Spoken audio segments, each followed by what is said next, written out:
Iniciar. Foi maravilha. Então, vamos para a nossa revisãozinha, gloriosa revisãozinha, focada na primeira fase da Unicamp, tá? Então tá. Vocês pegaram o material aí, gente? Beleza? Suave na nave. Então tá. Então qual que é a premissa? O que está por trás, né? Os bastidores desta aula aqui. Então assim, para fazer, eu faço meio que um como é que é o nome do cara lá da Globo que fazia a previsão dos gols? Como é que era? Reginaldo, alguma coisa? Não é Léo Batista. Era um cara que ficava atrás do gol, todo ataque ele falava, e agora? Vai. Isso, vou dar uma de Regis Regin da física agora e prever o que, que vai acontecer, que vai cair nesta prova da Unicamp, tá? Mas a previsão é assim, é uma previsão à la economista, tá? Não sei se você sabe, mas eu sou economista, então é uma previsão lá economista. Então, o que, que o economista faz? Né? A gente prevê o futuro olhando para o passado. Obviamente, se fosse uma previsão certeira, todo economista estaria podre de rico, né? Então, não é uma previsão certeira. Contudo, é a melhor coisa que a gente tem na mão, tá? Então, a gente tem os dados do passado e, em função dos dados do passado, a gente projeta, né? Existe uma tendência para o que vai acontecer no futuro, tá? Então, vamos aos dados do passado, né? Então, análise da Unicamp. Então, eu peguei aqui, ó, né, a prova de 2019, tudo primeira fase, tá? 2019, 2020, 2021, 2022, 23, 24 e a prova de 2025. Então, eu resolvo a prova e eu vou tabulando em função dos dados, né, dos conteúdos que aparecem nas provas, tá?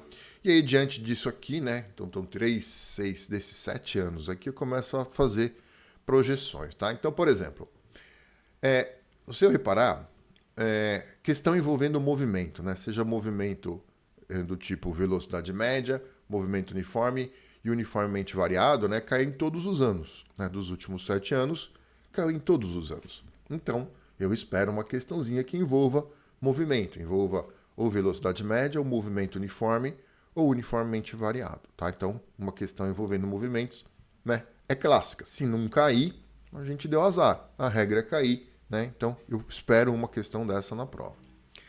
Outra, calorimetria, gases, tá? É mais a parte relacionada a termo, né? Que envolve calorimetria e gases, tá? Então, caiu em 6 e 7, é uma que eu espero. Aqui, ótica, caiu 1, 2, 3, 4 das 7 provas, que estão envolvendo ótica. Aqui eu tenho ondulatória, 1, 2, 3, 4, 5 provas das 7. Em verdinho, eletrodinâmica. Então, 1, 2, 3, 4, 5, 6, 6 em 7. Né? Então, é uma barbada da prova. Né? Aqui temos energia e trabalho, tá? Energia e trabalho. Caiu em 1, 2, 3, 4, 5, 6 questões em 7 anos. Né?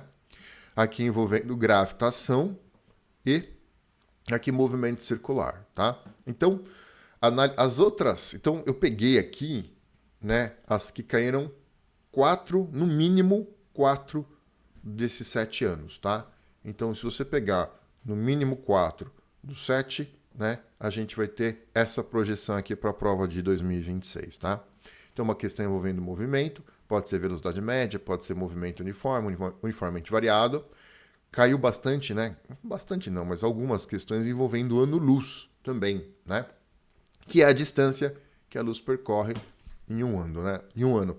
Viajando na velocidade da luz, durante o tempo de um ano, né? A luz percorre a distância de um ano-luz. Calorimetria, calor sensível, calor sensível, potência térmica e gases, questão envolvendo ótica, ondulatória, eletrodinâmica, trabalho e energia, gravitação e movimento circular, tá? E foi assim que eu projetei esse simuladinho que vocês têm em mãos, beleza? Esse simulado que vocês têm em mãos, todas as questões são da Unicamp. A Unicamp tem uma parada bacana que a FUVEST tá fazendo também agora, né? Que é fazer o simulado. Então você tem o simulado feito pela própria universidade, pela própria banca, né? Então você consegue ter uma ideia e a gente pode pegar essas questões do simulado. E também tem uma questão, tem uma prova da Unicamp para pessoas indígenas, tá? Então, então temos fontes de questão da Unicamp clássica, a Unicamp indígena e a Unicamp simulado, tá?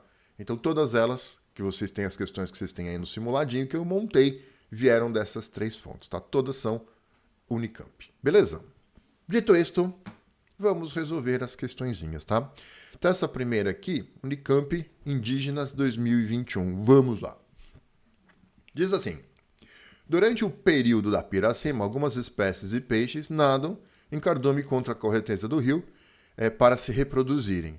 A jornada é intensa e um peixe acidentalmente se desprende do cardume, desviando sua trajetória para as águas tranquilas, porém com muitos predadores. A figura abaixo mostra a posição do peixe em relação ao predador em um determinado instante de tempo. Ambos se movem com velocidades constantes. Se o módulo da velocidade do peixe é 5 raios de 3 metros por segundo, a tangente de 30 é raios de 3 sobre 3, o módulo da velocidade do predador para que ele alcance o peixe é... Então tá. A gente tem o predador aqui, né? Aqui está o predador e ele está se movimentando horizontalmente aqui na figura para a esquerda. O peixinho, o pobre peixe, né, se destaca do cardume e se desloca para cá, tá? Então o que a gente tem? A gente quer que, o exercício quer, né, que o predador capture o peixe bem aqui, certo? Portanto, o que a gente tem que ter? Qual é a condição física que a gente vai impor, né? O tempo para o predador sair aqui do ponto A até o ponto B é o mesmo tempo do peixinho sair do ponto C ao ponto B, tá? Então a condição física é essa, tá? O tempo do predador, o ΔT, do predador para vir de A para B tem que ser igual o tempo para o peixinho vir de C para B, tá? Então aqui deste lado é o predador e deste lado aqui é o peixinho. Beleza? Mas a gente sabe que velocidade média é ΔS por ΔT, né? Portanto, o ΔT é o ΔS sobre a velocidade média, tá? Então, quem que é o ΔT do predador para vir de A até B? É o ΔS de A até B dividido pela velocidade do predador. Pred. Quem que é o ΔT do peixe de C para B? É o ΔS de C para B dividido pela velocidade do peixe. Vamos lá. ΔS de A para B, tá? Então, na figura, o ΔS de A para B, essa distância aqui, né? Essa distância aqui, ela é a mesma que essa aqui embaixo, certo? Então, essa medida aqui é o ΔS de A para B, tá? Então, se vocês olharem no triângulo, temos um triângulo retângulo, o ângulo aqui é 30 graus, eu tenho aqui o cateto, eu quero o cateto adjacente ao ângulo 30 e eu tenho o cateto oposto, certo? Então, eu vou para a tangente. Tangente de 30 graus é o cateto oposto, 10 raiz de 3, pelo cateto adjacente, que é o ΔS de A para B. Quem que é tangente de 30 graus? Raiz de 3 sobre 3. Isso aqui vai ser 10 raiz de 3 sobre o ΔS de A para B. Portanto, a gente vem aqui, cancela o raiz de 3 aqui com raiz de 3 ali, e aí que a gente vai achar que o ΔS de A para B, né, vai ser 30 metros. O ΔS de A para B, 30 metros.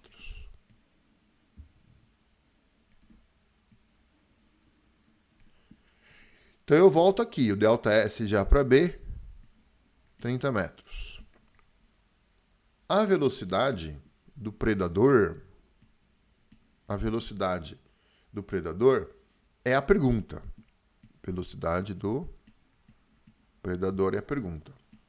O ΔS de C para B, o ΔS de C para B, é exatamente essa, é o cateto oposto ao ângulo de 30 graus, que é 10 raiz de 3.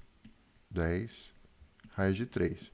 E a velocidade do peixinho ele deu aqui 5 raiz de 3. Então a gente vem aqui, cancela este raiz de 3 com este raiz de 3. E aí a velocidade do predador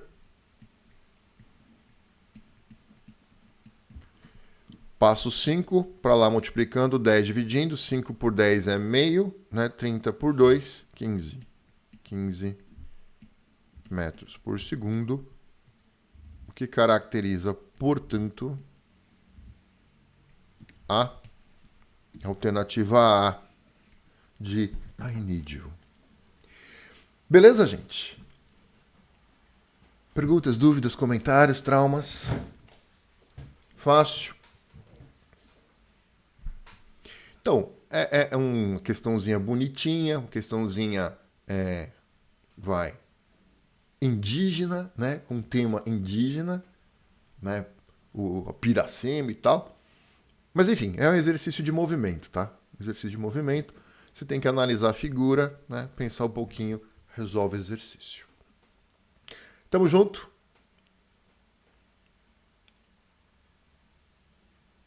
Se ele quisesse dificultar, botava uma correnteza, tá? Bom, aí se ele botar uma correnteza, aí a gente vai ter, dependendo como for a correnteza, né? Porque pro predador, beleza. Se a correnteza está na mesma direção, né? Paralela aqui ao predador, beleza. Aí a do peixe, aí a gente ia ter que fazer uma inclinação, um vetorzinho bonitinho, né? Mas dava para resolver também. Beleza? Tamo junto, minha gente? Podemos seguir? Muito bem. Então, questãozinha envolvendo movimentos, tá? Próxima. Diz assim, olha lá. Na preparação caseira de um chá, aconselha-se aquecer a água até um ponto próximo da fervura. Retirar o aquecimento e, em seguida, colocar folhas de planta e tampar o recipiente. As folhas devem ficar em processo de infusão por alguns minutos. Caso o fogo seja mantido por mais tempo que o necessário, a água entrará em ebulição. Considere que a potência fornecida pelo fogão à água é igual a 300 watts e que o calor latente de vaporização da água vale 2,25 vezes 10 ao cubo joules por grama. Mantendo-se o fogo com a água em ebulição e o recipiente aberto, qual é a massa de água que irá evaporar em 10 minutos, tá? Então, é um problema clássico aqui, né, de calorimetria, envolvendo potência térmica. Potência térmica. Potência é energia pelo tempo. Potência é energia pelo tempo. Nesse caso, a energia que a gente vai colocar aqui é a energia térmica, beleza? Que é o calor, tá? Agora, quando você fornece calor a um corpo, o que pode acontecer? Pode acontecer variação de temperatura, né? Se o calor que o corpo está recebendo promovendo o corpo uma variação de temperatura, a gente chama esse calor de calor sensível, né? E aí a gente abre o Q como sendo mc delta θ. Neste caso, o calor está ocasionando na água não uma variação de temperatura, mas uma mudança de estado, certo? Tá? Vaporizando, né? Então a gente chama esse calor de calor latente e a gente calcula como sendo M vezes L, tá? Então o numerador aqui eu vou abrir como M vezes L. A potência da fonte de calor, né, da chama do fogão, 300 watts. Então a potência é 300. A massa que vai vaporizar é o que eu vou achar. O calor latente de vaporização é 2,25 vezes 10 ao cubo joules por grama. Veja, se eu vou usar aqui o calor latente em joules por grama, essa massa que eu vou achar ela vai sair em gramas, certo? Tá. E aí, a massa que eu achar aqui em gramas, né, vezes o calor latente em joules por gramas, vai me dar um numerador aqui em joules, tá? Do lado de lá, a potência está em watt. O que é watt? Joule por segundo, tá? Então, lado de cá watt, ou seja, joule por segundo. Aqui, se eu colocar massa em grama, se eu achar em massa em grama, né, o numerador fica em joule, e embaixo eu tenho que colocar o tempo em segundos, tá? Então, para as unidades baterem, eu tenho que colocar 10 minutos em segundos. 10 minutos, cada minuto tem 60 segundos, então é 10 vezes 60. E aí é só fazer a continha, né? Então, vamos lá. A gente tem... Vamos ver aqui o que dá para fazer. Deixa eu isolar o M aqui, vai. Então, o M vai ser 3. Aqui eu tenho vezes um 6. Aí eu tenho 1, 2, 3, 4. 10 à quarta. Dividido por 2,25 vezes 10 ao cubo. Certo? Então, essa massa vai dar 3 vezes 6, 18. Dividido por 2,25 dá 8. Tá? 10 a 8. 10 à quarta por 10 ao cubo, 10. Então, 80, o quê? Gramas. Então, a massa de água que vaporiza, 80 gramas, nos dá a alternativa C de chá, né? Para fazer um chá. Que beleza. Tudo bem, minha gente? Tranquilo? Suave na nave? Perguntas, dúvidas? Deixa eu ver aqui no chat. Beleza? Vamos seguir? Muito bem. Próxima questãozinha aqui. Então, essa questãozinha aqui envolvendo calorimetria, tá? Mas lembra, calorimetria, né? É frequente calorimetria, é frequente gases também, tá? Aliás, tá aqui uma questãozinha de gases. Acompanha comigo. Diz assim, ó. As variáveis de estado P, pressão V, volume T, temperatura de um gás ideal, se relacionam pela equação PV igual a nRT, onde N é a quantidade de matéria do gás e R é a constante universal dos gases ideais.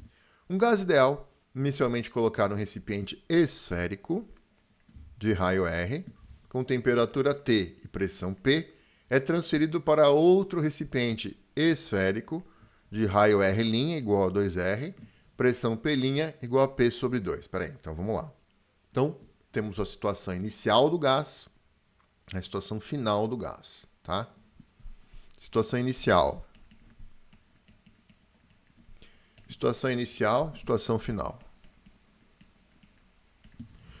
Situação inicial. A gente tem lá a pressão é P. Que mais? O volume que ele ocupa é o volume V. Ele está dentro de um recipiente esférico de raio R. Tá bom. Qual que é o volume de uma esfera? O volume de uma esfera, 4/3 de π R ao cubo. Né? A temperatura é T. Temperatura inicial é T. Bom, aí ele é transferido para um outro recipiente, né? E a pressão é P' igual a P sobre 2. O volume é V', 4/3 de π R' ao cubo, né? Onde R' é 2R. E ele quer saber a temperatura T'. Certo, gente? Então, ele nos dá a condição estado inicial do gás, né? Estado final, quer achar o T'. Muito bem.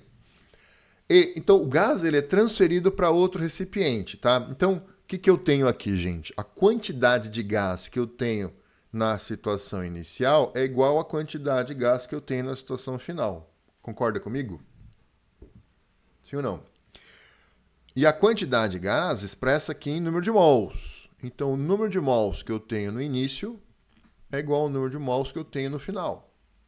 Certo? Beleza? Tá. E aí, eu posso abrir o número de mols. PV é nRT. Né? Então, N é PV sobre RT. Né? Então, quem que é o N no de mols inicial? P inicial, V inicial, R, T inicial. Quem que é o N final? P final, V final, R, T final. R é uma constante, manda embora.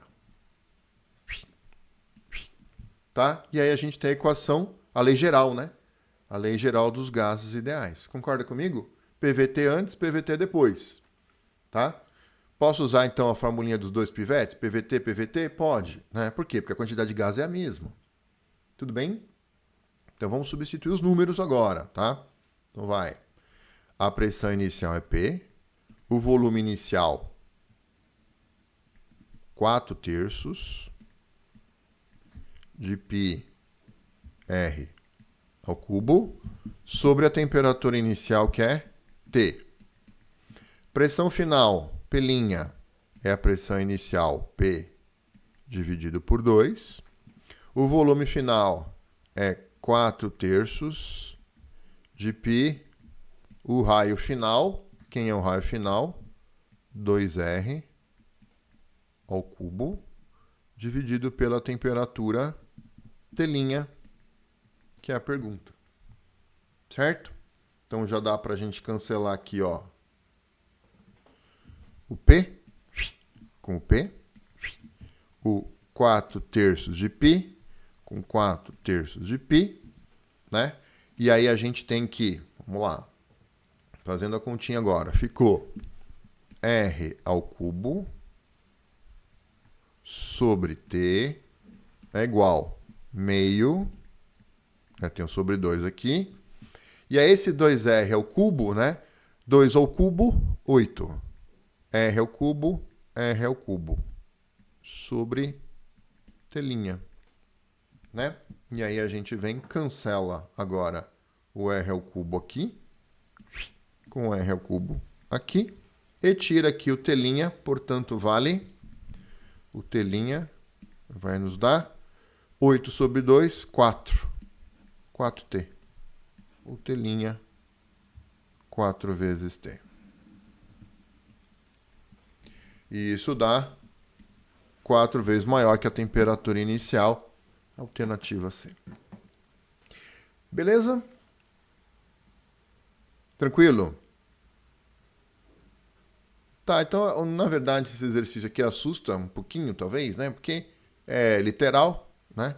Mas a única coisa que eu acho que era a chave é lembrar que o que entra aqui é o volume, né? O volume da esfera. Tá? Você tem que lembrar o volume da esfera, tá? 4/3 de πr ao cubo. Tranquilo? Podemos seguir? Juntos e Shalom Now. Vamos lá. Próxima questãozinha. Questãozinha envolvendo ótica. A dificuldade de enxergar objetos de perto é uma doença oftalmológica, que beleza, conhecida como hipermetropia. Isso acontece porque a imagem não é formada sobre a retina, mas depois dela. Uma das maneiras de corrigir esse problema é o uso de lentes esféricas convergentes. Considere uma lente convergente de distância focal 15 centímetros. Se a distância focal é 15, o foco pode ser mais 15 ou menos 15. Distância é sempre positiva, tá? Agora, a abscissa do foco pode ser positiva, pode ser negativa. Vai ser positiva se a lente for convergente, vai ser negativa se a lente for divergente. Como a lente é convergente, o F é positivo. Tá? Lembra, então, da regrinha de sinal, tá? Questãozinha de lentes, espelhos esféricos, né? Acaba sendo uma questãozinha relativamente suave, né? Pelo menos a priori. Mas o lance está em você colocar os sinais adequados, tá? Muito bom.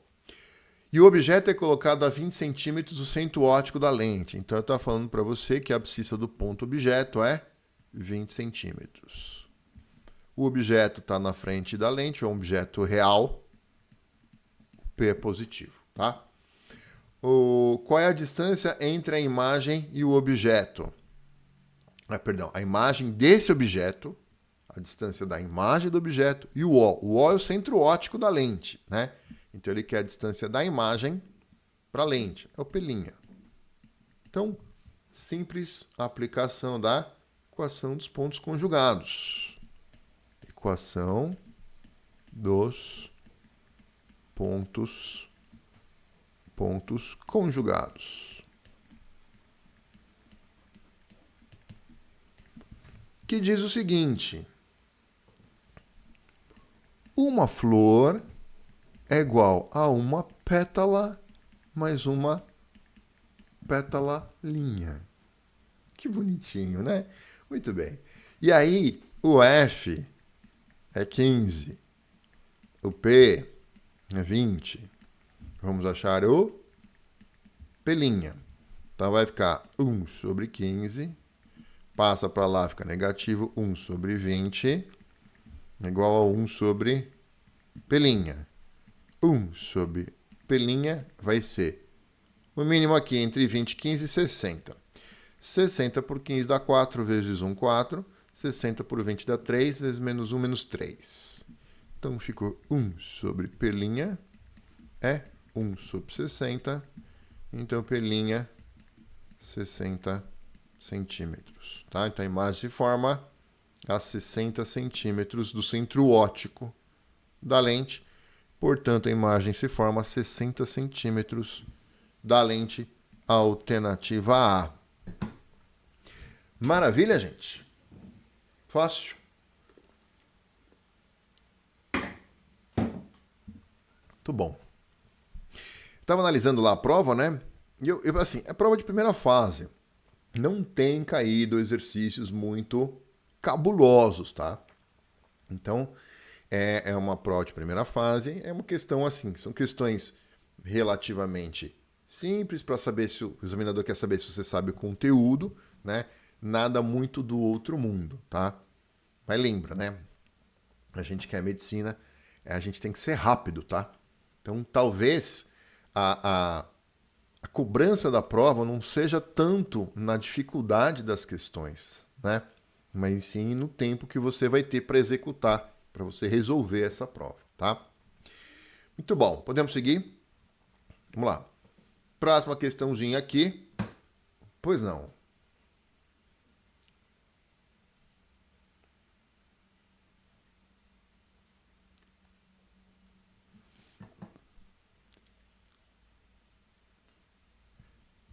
Vamos lá, eu vou fazer então a regrinha de sinal completa aqui para a gente relembrar, tá? Então, relembrando os sinais, o que a gente tem? A gente tem sinal, vamos colocar lá aqui, ó. Sinais, a lá Luan Santana. Olha só, a gente tem, quais são as grandezas que a gente tem aqui na ótica, né? O sinal do F pode ser positivo, pode ser negativo. O sinal do P e do P' pode ser positivo, pode ser negativo. O sinal do O e do I, positivo, negativo. E o sinal do aumento linear transversal, tá? Positivo ou negativo. Então tá. Sinal do foco para lente, né?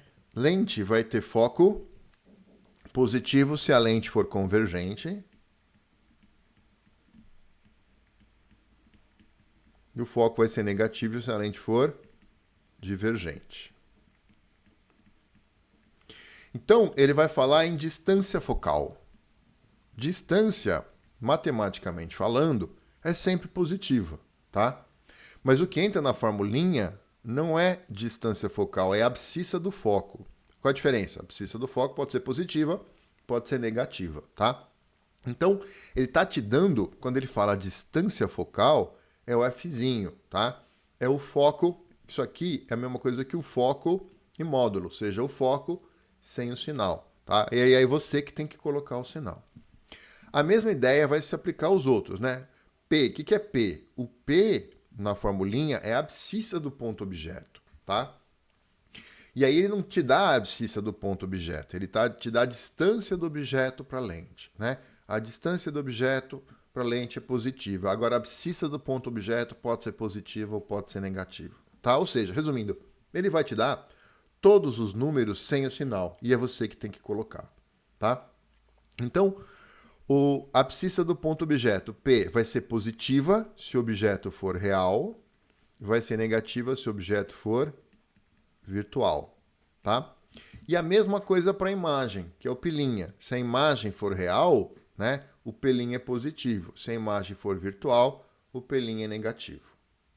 Beleza?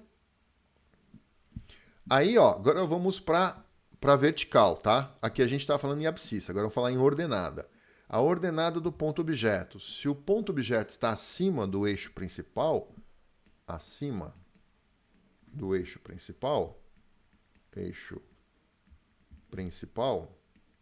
lembra que esse aqui é o eixo principal, ó, eixo principal, né? Por exemplo, esse ponto aqui, ó, ele está acima do eixo principal, tá? Então, o O é positivo. Se ele estiver abaixo do eixo principal,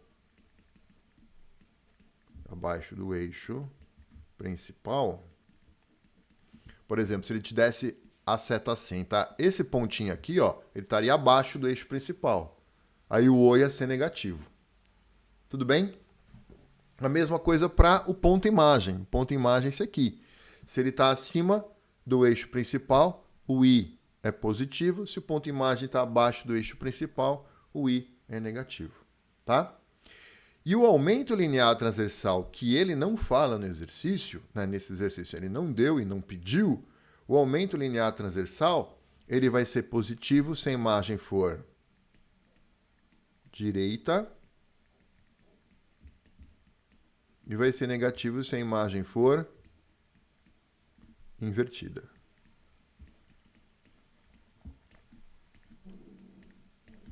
Né? Então ele fala assim, por exemplo, né?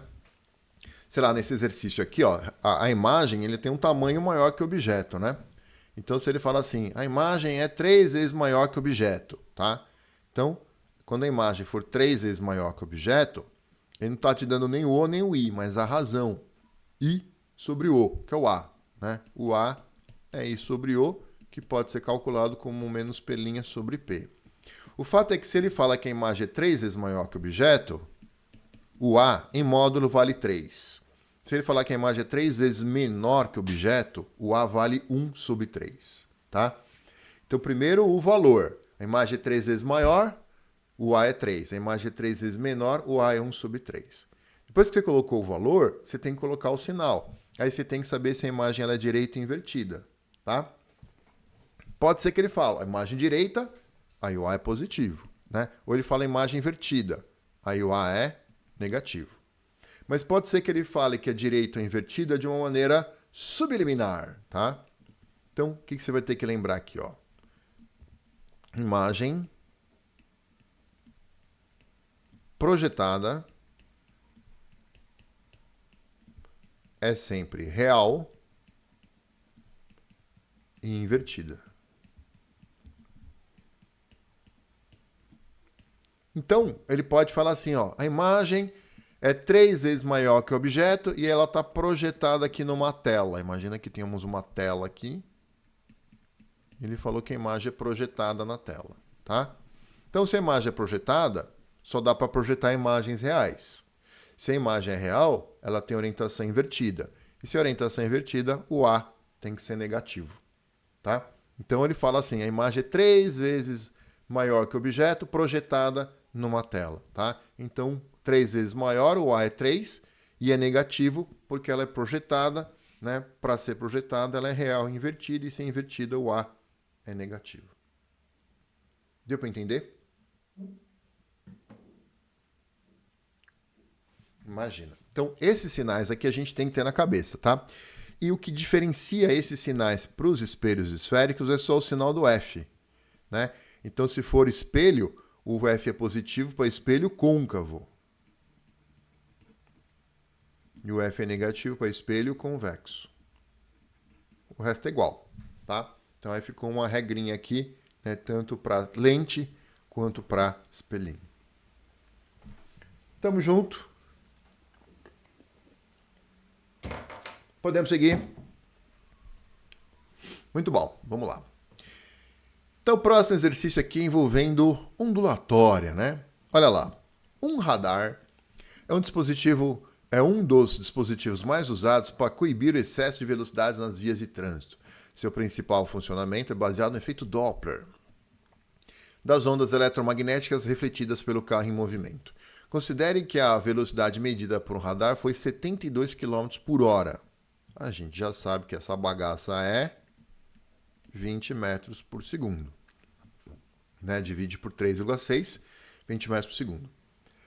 Para um carro que se aproximava do aparelho.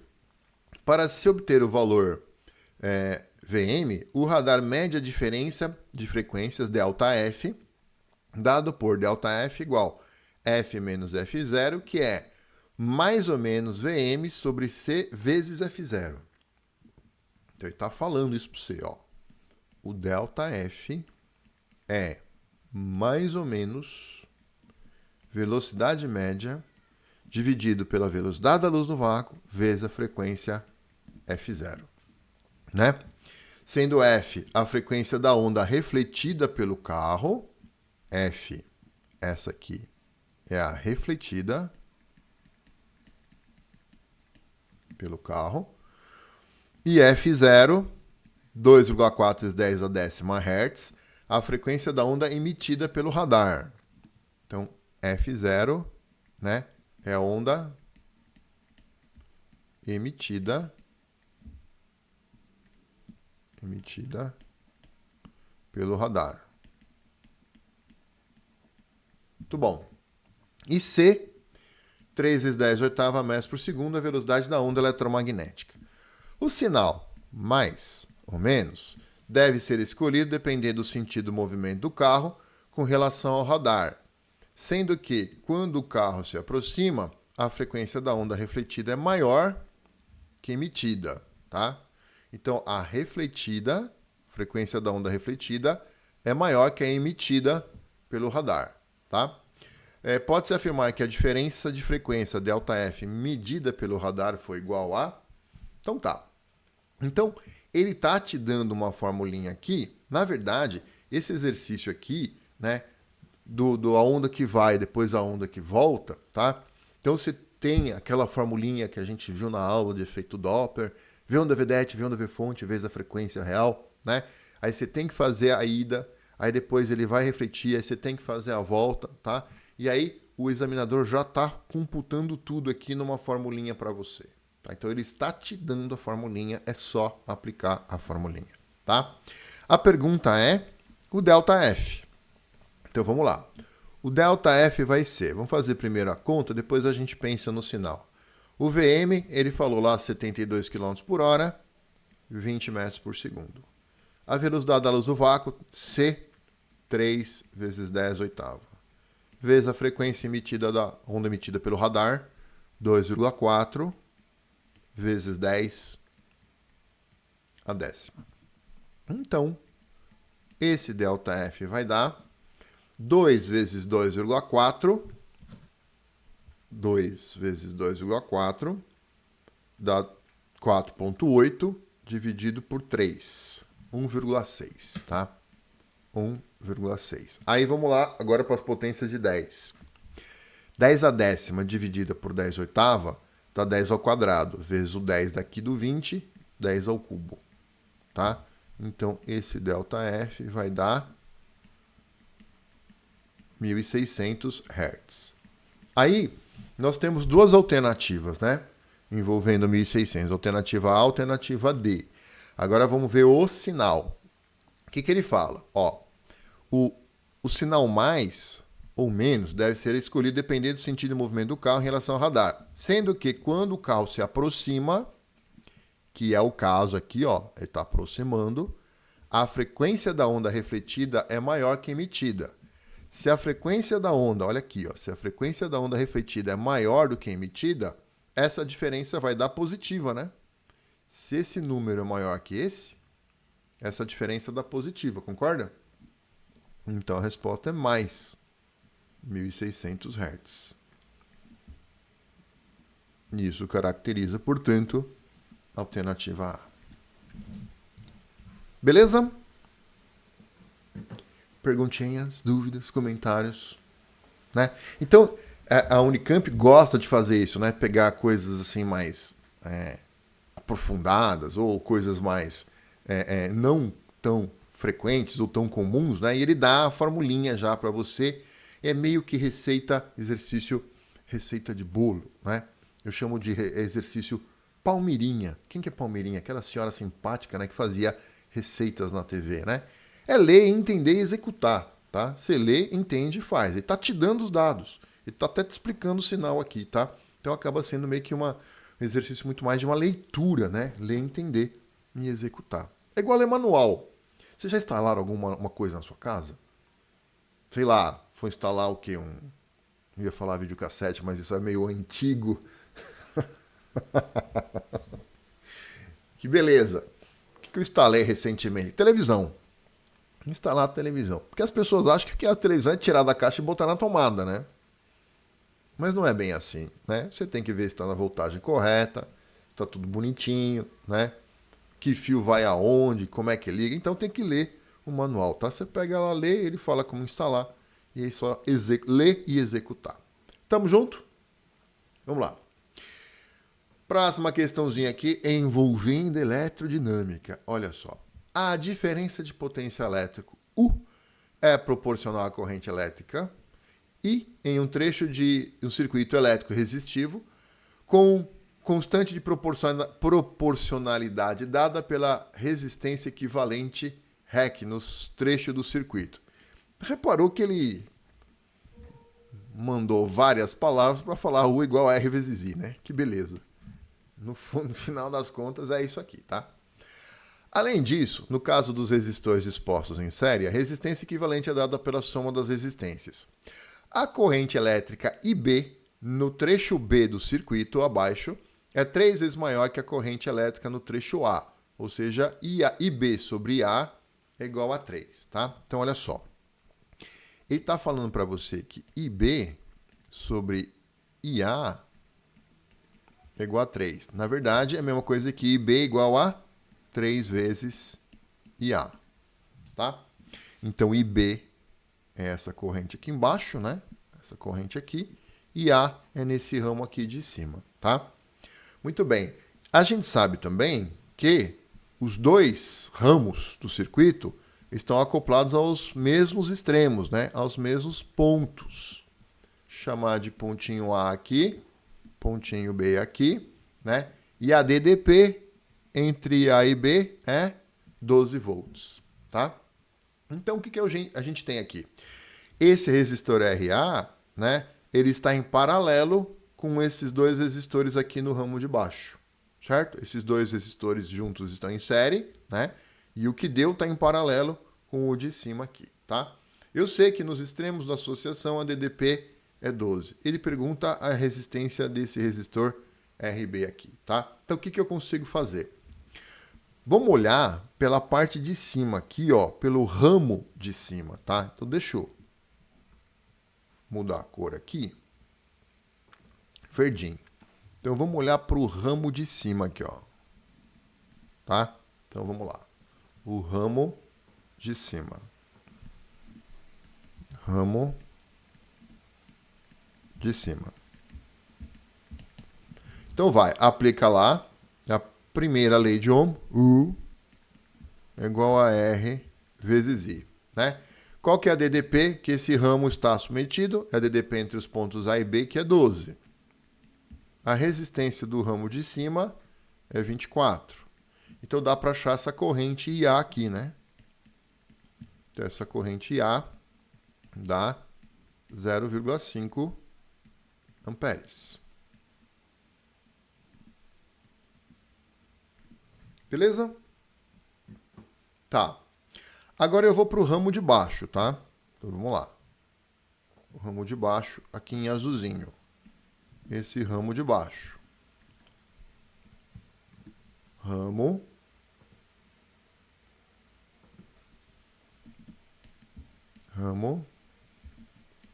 de baixo. Então aplica lá de novo, primeira lei de Ohm. U é igual a R vezes I. Só que o ramo de baixo também está conectado aos pontos A e B, cuja DDP é 12. Agora, qual que é a resistência do ramo de baixo? Os dois resistores aqui embaixo estão em série. E se está em série, eu tenho que somar. Então vai ser 6 mais o RB2 aqui, chama de RB. Vezes essa corrente aqui, IB, que é 3 vezes IA, né? Essa corrente aqui, que é 3 vezes IA. Certo? Tá, aí vai ficar 12 é igual a 6 mais RB. Quem que é IA? O IA é meio, então é 3 vezes meio. Então a gente tem que 6 mais RB vai dar 3 vezes meio dá 1,5. 12 por 1,5. 12 dividido por 1,5 dá 8. Né? Que número que somado com 6 dá 8? 2. Então, este RB, esta resistência aqui, 2 ohms, nos dá a alternativa A. E aí matou o exercício. Beleza, gente? Tranquilo até aí? Perguntinhas, dúvidas, comentários. Tá dando muito A, hein? Muita alternativa A, reparou? Sabe o que isso significa? Porcaria nenhuma, né? Absolutamente nada.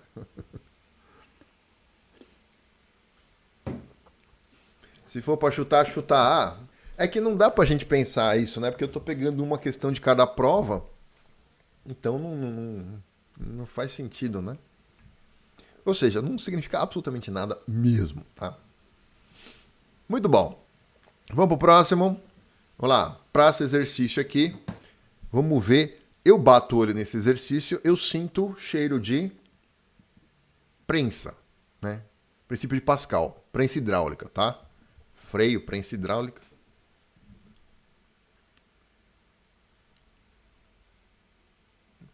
Não é? É isso aí. Você tem uma expectativa que você gera pelo exercício e na hora que você vê, tem nada a ver, né? Você sabe que, só um parênteses aqui, né? Quando eu prestei a FUVEST a segunda vez, né? Aí caiu o tema da redação, eu comecei a ler lá o tema lá, o primeiro trecho lá do texto, tava falando de felicidade.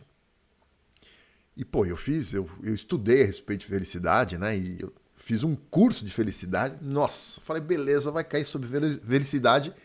Eu vou destruir essa redação aqui. Né? Eu vou destruir. Tava com vários argumentos prontos, né? E aí, expectativa lá no alto. Aí você continua lendo, tal, né? No fundo era sobre amizade. Né? E aí foi, sabe aquela vontade de escrever sobre felicidade? Eu falei, mas não é. Se eu escrever sobre felicidade e amizade, é zero, né? Então, mas você gerou uma expectativa. E aí tem outro lado também, né? Às vezes você pega uma questão, eu não gosto de gravitação, sei lá, eu não gosto de gravitação. Aí você pega lá, vê planetas e tal, você fala, o exercício de gravitação. Aí você vai ver no fundo, é um exercício que envolve movimento circular. Um exercício que move, sei lá, energia cinética. Né? Então, às vezes você tem uma expectativa sobre o exercício, né? Mas você não pode deixar aquilo te abalar. Né? Porque, na verdade, o exercício pode não ser daquele tema que você achou, mas você teve uma expectativa que pode ser boa ou ruim, né? Mas principalmente se for ruim na hora da prova, né? Aí você gerou uma expectativa ruim, e tal. Calma, leia, vê se é isso mesmo, tal, né? Por isso que o vestibulando tem que ter sangue de barata, né? Vamos lá, que beleza. Diz assim, a figura abaixo mostra de forma simplificada o sistema de freios a disco de um automóvel. Ao pressionar o pedal do freio, esse empurra o êmbolo de um primeiro pistão, que por sua vez, através do óleo do circuito hidráulico, empurra o segundo pistão. O segundo pistão pressiona uma pastilha de freio contra um disco metálico preso à roda, fazendo com que ela diminua a sua velocidade angular. Muito bom.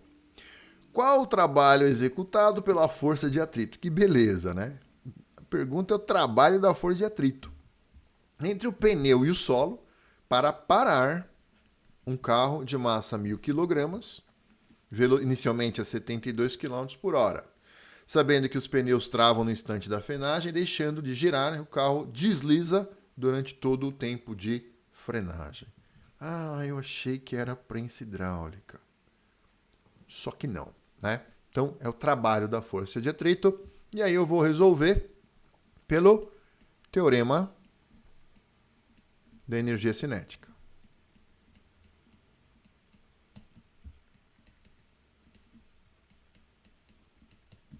Então tá, o que diz o teorema da energia cinética? O trabalho da resultante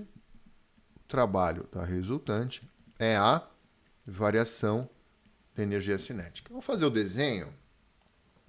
Então, quais são as forças que atuam no carrinho quando ele trava as rodas, né? Temos o nosso Fusquinha bala. Aí eu tenho o peso do Fusca, vertical para baixo. Tem a força que o apoio faz no carro, ele não cair, normal, perpendicular ao apoio. Aí travou a roda, ele está deslizando. Gente, é igual jogar um tijolo no chão, tá? Jogar uma apostila no chão, um caderno no chão. Você jogou, ele desliza até parar. Beleza? As rodas não estão rodando. Travou as rodas. Então é igual jogar, né, uma apostila, um livro no chão e vai deslizando até parar. Então eu vou ter a força de atrito aqui contra o escorregamento. O escorregamento. Então tá, aí eu tenho, né, a normal, equilíbrio peso, e a resultante é a própria força de atrito, tá? Então eu vou usar o teorema da energia cinética. O trabalho da resultante, nesse caso, a resultante é a força de atrito. Então o trabalho da resultante vai me dar o trabalho da força de atrito. Estão comigo? E aí quem que é a variação da energia cinética? A energia cinética final, mv final quadrado sobre 2, menos energia cinética inicial, mv0 ao quadrado sobre 2. Então o trabalho da força de atrito vai ser a massa do carro, 1.000. A velocidade final é 0, ele para, ao quadrado sobre 2, menos a massa é 1.000. A velocidade inicial, 72 km por hora, 20 metros por segundo, sobre 2. Então o trabalho da força de atrito vai dar 0, menos 20 ao quadrado, 400, por 2, 200, 200 mil. Então, o trabalho da força de atrito dá menos 2 vezes 10 à quinta, tudo no sistema internacional. Então, sai em joules. Bom, o certo seria ele colocar, né, o valor menos. Não tem nenhuma alternativa, tem menos, né? Então vamos para o valor em módulo, 2 vezes 10 à quinta, né? Então alternativa B. Beleza? A força de atrito, ela é uma força dissipativa, uma força resistiva. Ela é contra, né, o escorregamento. Tá certo? O trabalho vai ser negativo. Tudo bem? Beleza? Muito bom. E aí eu acho que agora...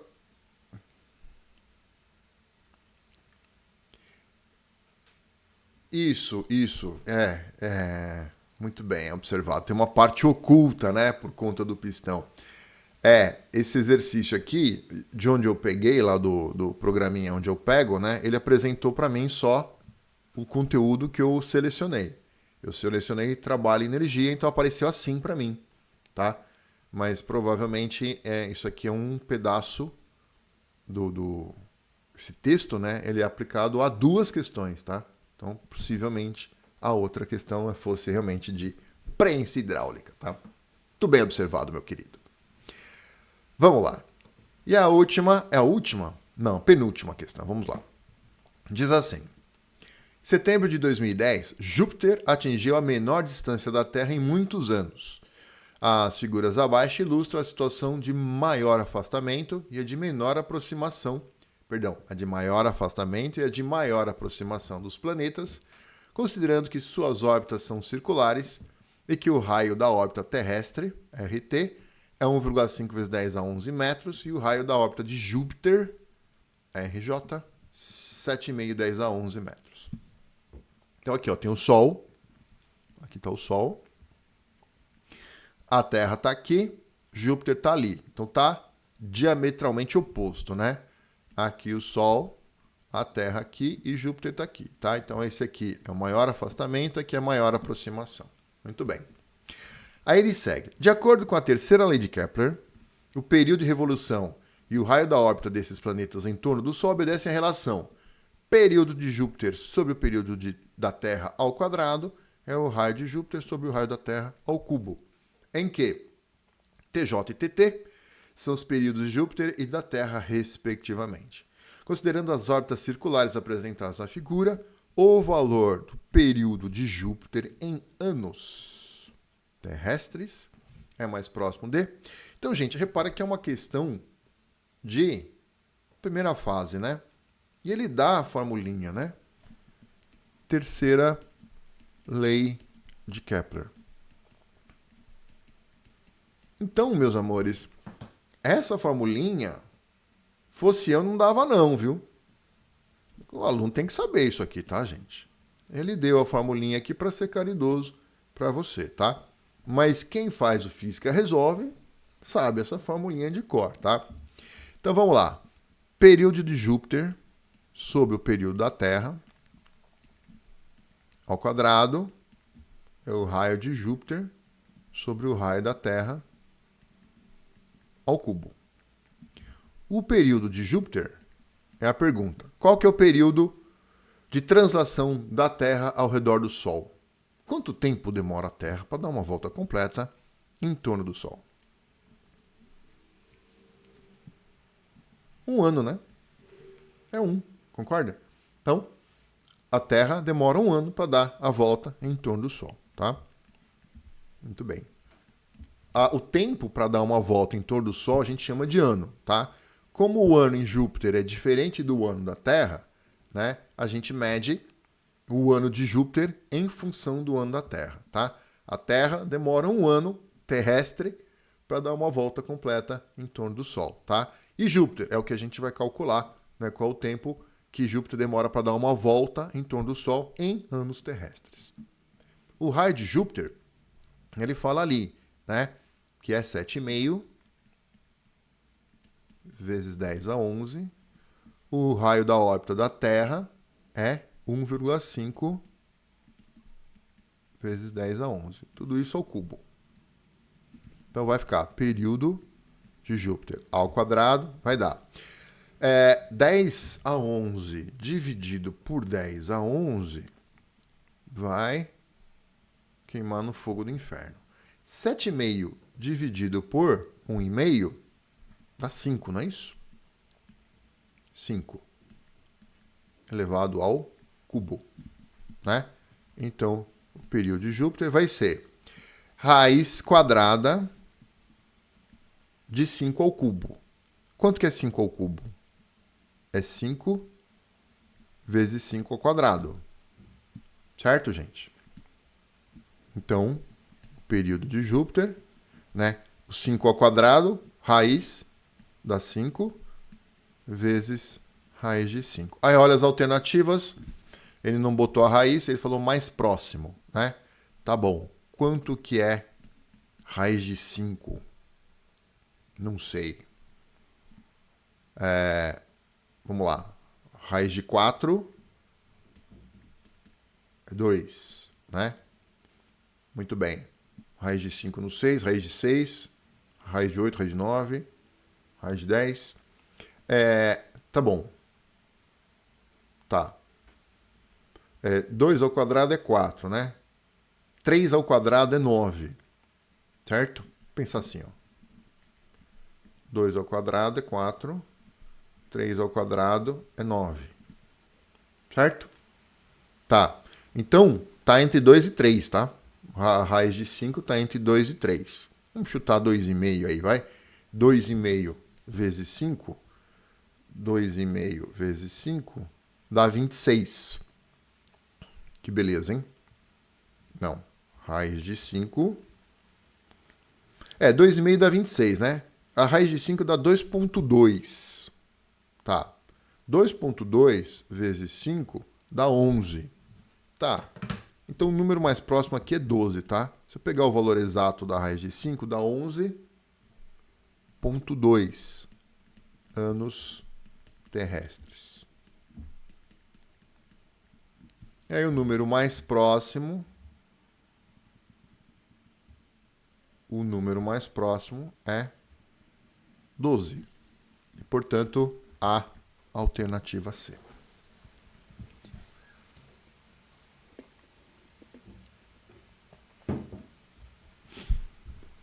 Gente, estão percebendo que o exercício da Unicamp é um exercício que ele bota as coisas no texto, ele dá uns textos, né, de início, fala umas coisas, mas ele meio que está dando, né, as informações para vocês fazerem, tá?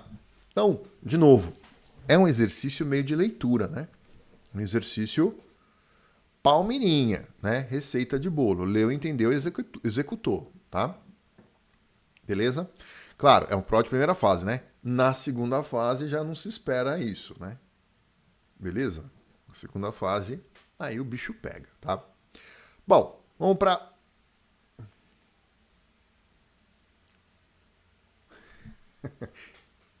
Impressionante a capacidade da Unicamp ser gentil na primeira e não ser na segunda. É verdade, concordo plenamente, né?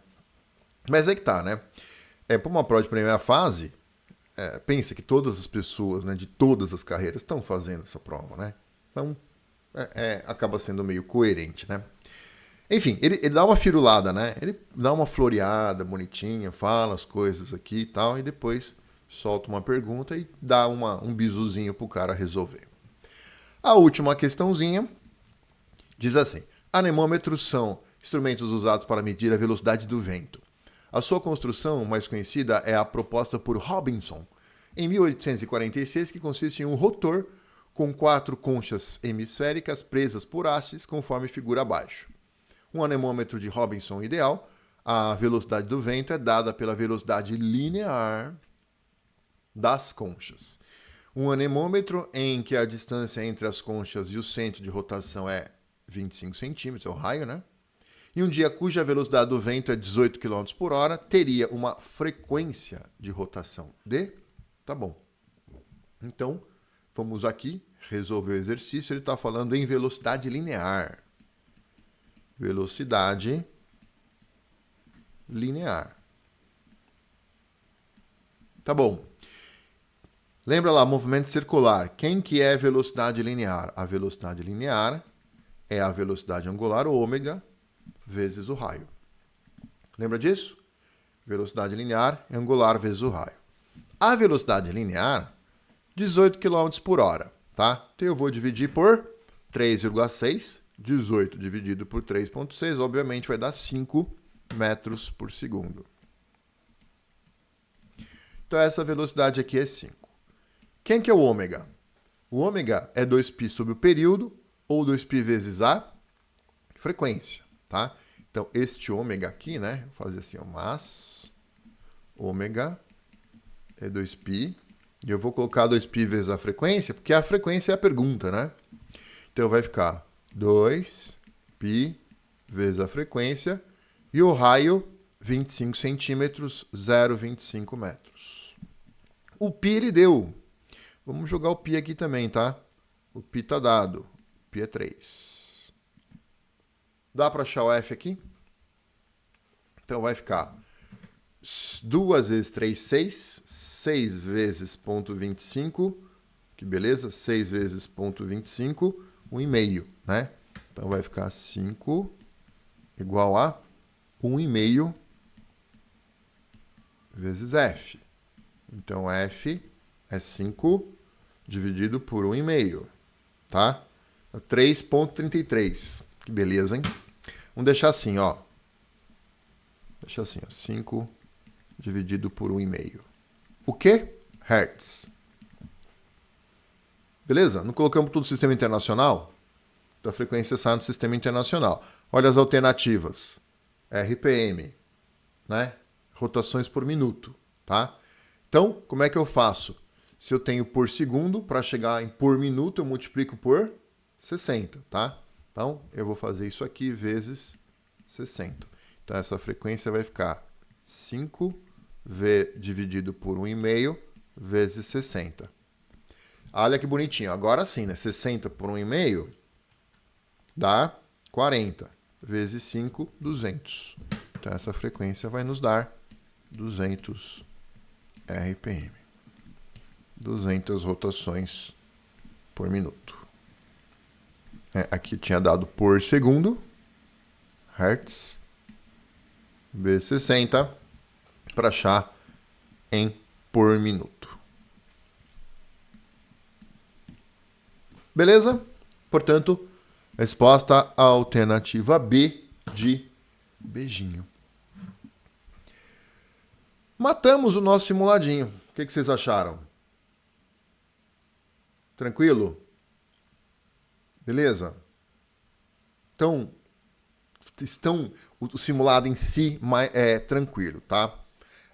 Agora, a aulinha de revisão para a prova te tranquiliza também?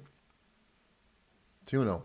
Né? Você sabe que ele vai mandar umas firulas, vai mandar uns textos lá, às vezes vai aparecer formulinha que você nunca viu na vida. Não estressa. É ler, entender e executar. É simples. É uma prova de primeira fase, gente. Não vai ter, né? Não vai aparecer o tinhoso ali, o capeta, o Beelzebub, né? Para te atormentar na hora da prova. Beleza, meus amores? Perguntas, dúvidas? Então tá. Então, a gente vai... Vou, nas próximas semanas, agora bolar próximas revisões, tá? Parece que depois do Unicamp, a prova é o Enem. Concorda? Até o Unesp? Que dia que é a prova da Unesp? Dia 2? Mas dia 2 não é dia dos finados? Próximo domingo. Esse domingo não tem prova? Esse domingo não tem prova? Ô, animal.